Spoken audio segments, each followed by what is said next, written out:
Good morning, stampers and crafters. Welcome to Tina's Crafty Spot. Today I'm going to do this quick little technique, watercolor stamping. It's one of my favorite techniques. I love doing it. It's quick, it's simple. What we're going to do is we're going to be using this Paradise Palm set, Stampin' Up. And I'm going to use these three little palm trees right here. We're going to need a piece of watercolor paper. I have a piece 4 by 5 1/4. And if you notice on watercolor paper, you're going to have a kind of rougher textured side and a smoother side. For this technique, I'm going to use the smoother side. So we've got our watercolor paper. I've cut this at 4 by 5 1/4. And I have some Tombow watercolor markers. Okay? These come in an array of colors, but that's what I'm going to show you the technique with today. So let's get started. So what I want to do is take my stamp and I'm going to pick the colors I want. So for the stems of this, I'm going to use number 977, and I'm just going to color those stems with the marker. And to add a little texture to those, I'm going to add just a touch of 969. And I'm using the side of my brush to color these stamps. So I'm going to take and just kind of tap this darker brown a few random places on those stems. That's all I'm going to do. Now when you're doing any kind of marker to stamp, you always want to do your lighter color first and then your darker. If you get it mixed up, not a big deal. Don't stress about it. Take the lighter marker that you accidentally may have gotten dark on and rub it on a piece of paper. It'll go back to normal. That's pretty much with any marker. It's not going to hurt it. So now we're going to take number 177, which is a nice deep green, and I'm going to color the palm fronds.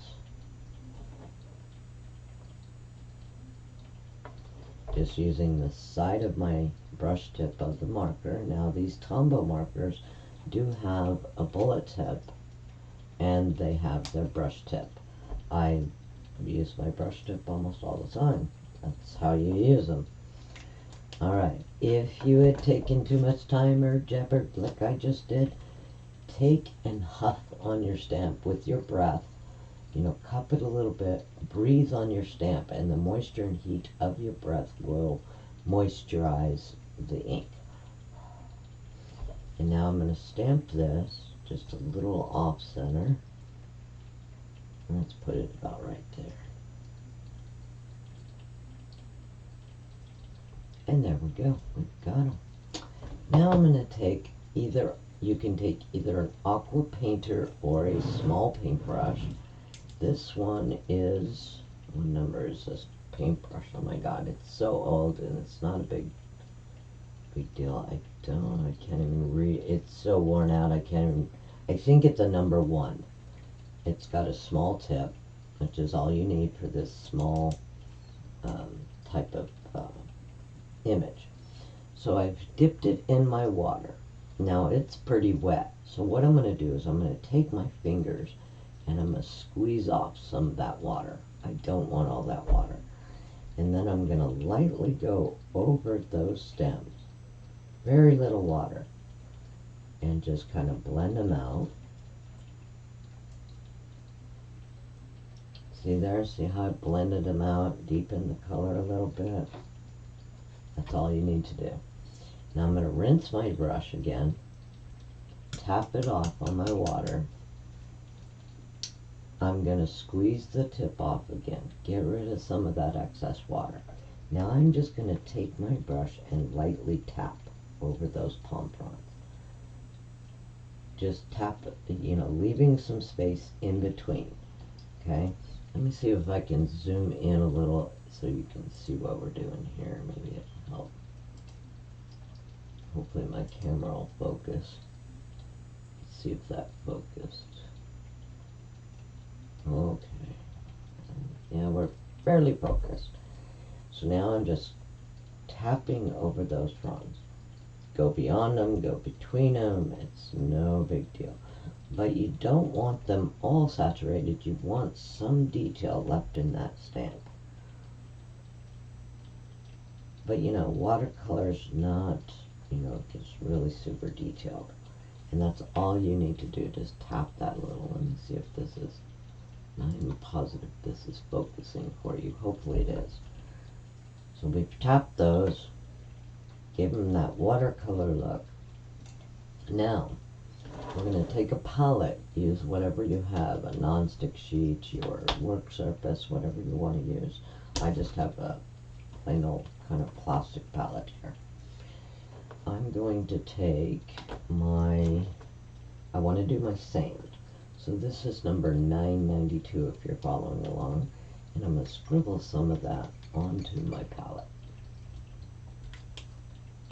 Take my brush, add some water to that. Okay, the more water you add, the lighter your color's going to be. And now let's put in our sand. Pick up the ink and just put in our little sandy beach. Now you don't want to go directly over those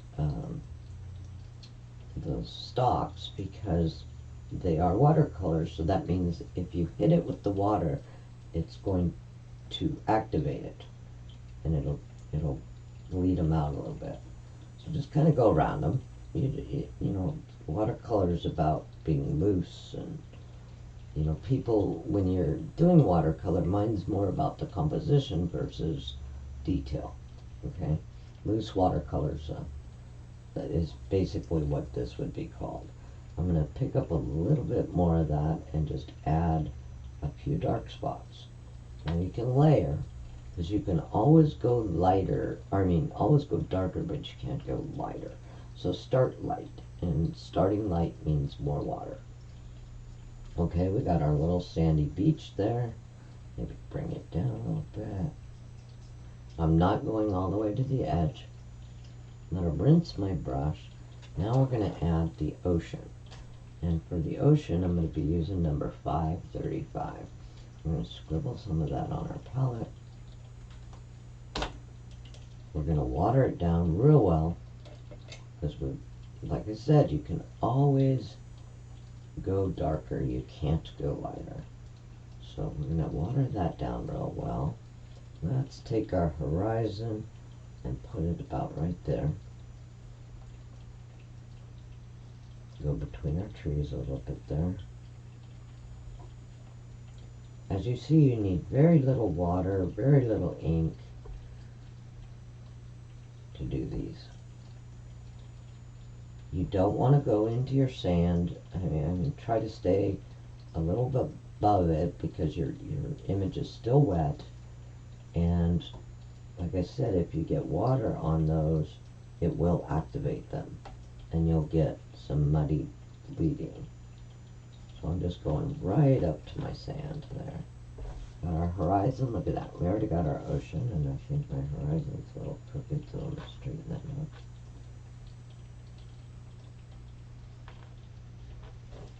Okay, now let's add a little more to our horizon. Let's add some mountains in there. So I'm going to grab my 569, put that on my palette, add my water, add plenty of water, so we can always go darker. Rinse my brush a little. I just want a little bit of color there. I'm going to create a little mountains here.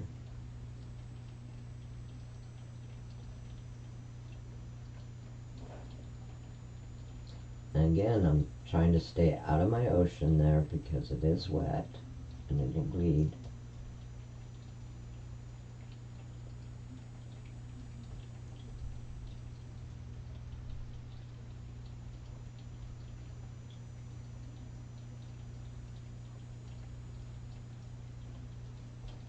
You can always add more in just for some texture. Just drop some color in there to add some texture. I'm staying kind of out of my ocean.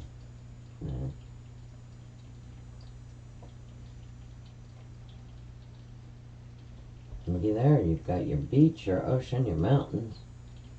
Real simple. Everything in your composition is just real simple and loose. That's what watercolor is about. Now for my sky, let me see, do I want to use this one? Let me grab number maybe 452, and I'll mix a little bit in here with my other blue. Scribble it on my palette.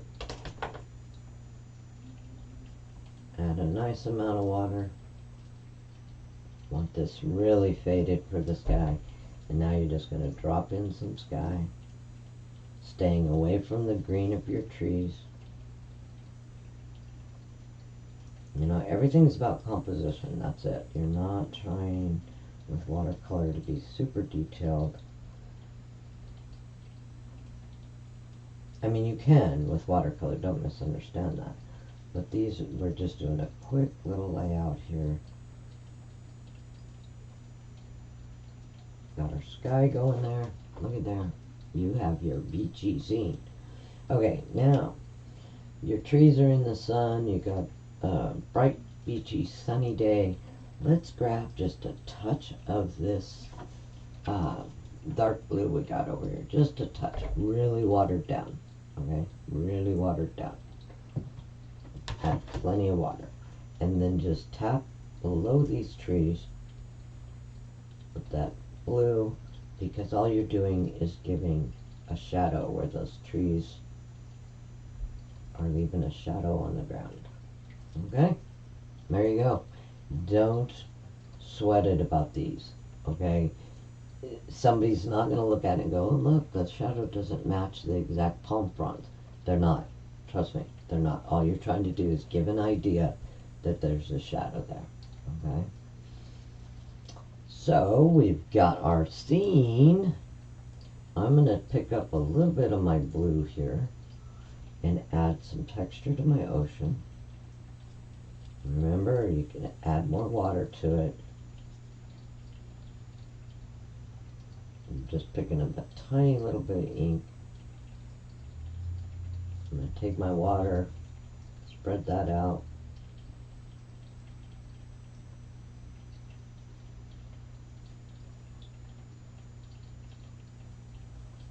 We've got a nice little textured ocean there. Let's take our sand marker, which we did the sand with, which was 992. Take that bullet tip, and let's add a few little sand rocks here. Just randomly add a few little clusters of dots. I'm just dotting it on the paper. There you go. Look at that. And you have a few little sand rocks. How simple is that? Let's add our greeting, and we're done. Let's do, I'm going to do, it's wishing you a warm and beachy kind of day. I'm going to grab a little bit of Memento ink here.